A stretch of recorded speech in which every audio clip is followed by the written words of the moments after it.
Rama and I'll be teaching English language. So let's begin our first online class of English language. So in this book, Climbing the Cornerstone, your first chapter is the sentence. Okay. Now, we have already learned what is a sentence. Okay. Just to rewind what is a sentence, we need to see the definition of it. Okay. Now, a sentence is a group of words. Okay, that makes complete sense. A sentence which does not deliver sense, okay, is not a sentence. So your sentence need to deliver a sense, a complete sense to the person who is listening to you, okay, or reading your sentence. Then it is a complete sense-giving sentence. Okay. A sentence always has at least one finite verb. Okay, keep in mind it always have at least one finite verb. It can be more than one as well. Now, what is a finite verb? A finite verb is a verb that shows the person and number of the subject. Now, we have to keep in mind that a subject is the one who does the action. Okay, and this action can be any kind of action. Okay, so example, eating, sleeping, dancing, writing, talking. So a finite verb is a verb. Okay, it comes in a category of verb. Verb is an action which shows the person, action of the person, and number of a subject. Okay, how many subject is doing the action in the sentence. Okay, for example, birds fly south for the winter. Now, birds fly south for the winter. In this sentence, your subject is who is doing the action? Who flies south for the winter? Birds. Okay, so birds is your subject here. So that is your finite verb. Okay. Next is Ravi's parrot. Birds is the subject here. It is, we are not talking in the sentence about one particular bird, but we are talking about birds. So here we see numbers. Okay, so that's why it is a finite verb. Another is Ravi's parrot. So here we see the person in the sentence. Okay, so that is why Ravi's parrot is a finite verb. Okay, so a sentence starts with a capital letter, we know that, and ends with a full stop, either by full stop, question mark, or exclamation mark. Okay. Now, a sentence consists of two parts.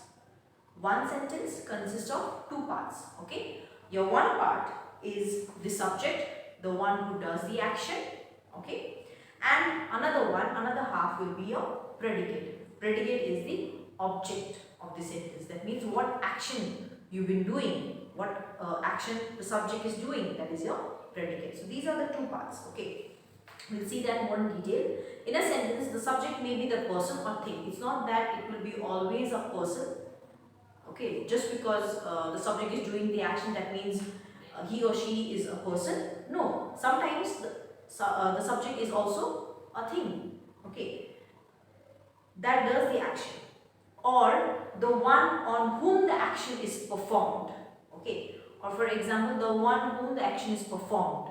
Okay, so not just like, for example, I am teaching here, so I am the subject, but you are listening to the subject, so that's why again that is your subject. So the action is performed on somebody, to the subject. Okay, like for example, the swimmer dived into the pool.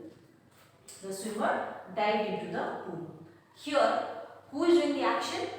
Swimmer, the swimmer. So the swimmer is your subject here. Okay, and what is this action? Dived into the pool. Okay. In another example, the spacecraft was launched. Now, spacecraft is not doing any action, but spacecraft was the action was done with the spacecraft. Okay, the spacecraft was launched. So again, spacecraft is not doing the action, but action is been done to the spacecraft.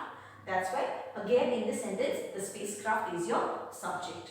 Okay, and what is the action was launched. Okay. In the first sentence, the subject is the swimmer who does the action, and in the second sentence, the action is performed on the subject, that is the spacecraft.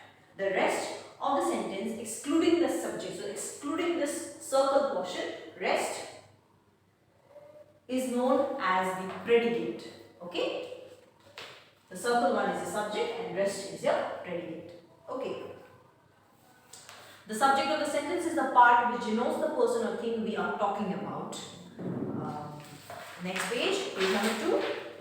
Now let's move to predicate, the second half, okay, of the sentence. Now what is the predicate? The predicate is that part of the sentence which tells us about the subject. The predicate will always include the verb. Okay, so we have seen that subject is something which does the action or action is being done to it. Okay, and the predicate, another portion is predicate. Predicate is something which tells us about the subject. So you see the circle of the sentence. Okay, sentence have two parts, subject and predicate. Subject, one who does the action or action is being done. Predicate, okay, which tells us about the subject. Clear? And also another thing is, we have seen that that predicate will also include a verb. Verb means your action. Okay, will always have verb in it. The subject usually comes at the beginning of the sentence, So a clear concept that we have in a simple sentence, if you see, subject most of the times comes in the beginning of the sentence. Like here also you see 2 examples, and both the examples the subject is in the beginning of the sentence. Yes or no? But it's not necessary. There are also some exception cases where subject is not in the beginning of the sentences. Okay, just like in lines of poetry. If you are reading some poem, okay, and if you see properly, the subject might come after the predicate. Okay, like out of the sea came he. Okay, so here out is in the beginning does not mean this is the subject or action is being done to it. No, out of the sea came he.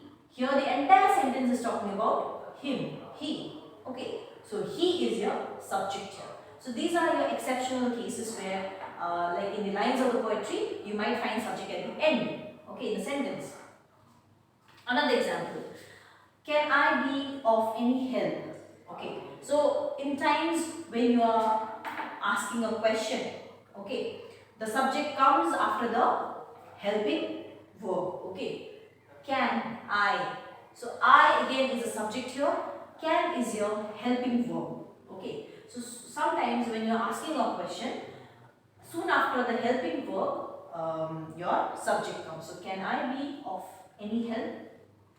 Third case, in imperative sentence. Now again, what is imperative sentence? Again, this is also part of sentence only. Imperative sentence, we will see that when you rewind the chapter more. So imperative sentence is, again, it's one of the kind of sentence.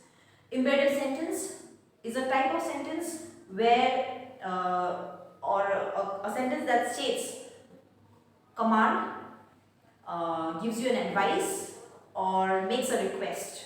Okay, when these 3 things you see in a sentence, you understand it's an imperative sentence. Okay, so case like in imperative sentence, the subject is often implied or understood. When you have imperative sentences, subject is to be understood. Okay, that it's there. Like here in the book also, if you can see, if you cannot see here. So here you can write you in the beginning. You go home as soon as you finish this work, or even without you.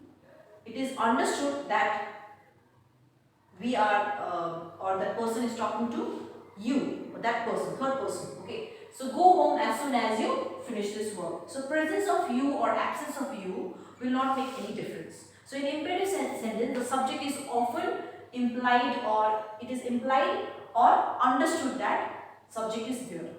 It's not necessary that you have to write it. Okay. So these are the three cases they have shown, or exception they have shown, that subject not every time happens to be in the beginning of the sentence. Sometimes it's in the end, sometimes in the middle, sometimes it's to be understood. Okay. The subject of a sentence may be one or several words. It's not that subject has to be only one word. It can be several words also. The word that is most important in such a phrase is called subject verb. And among the all, like 2 or 3 words, which is your subject, the one particularly which is important, most important in such phrases is called your subject word.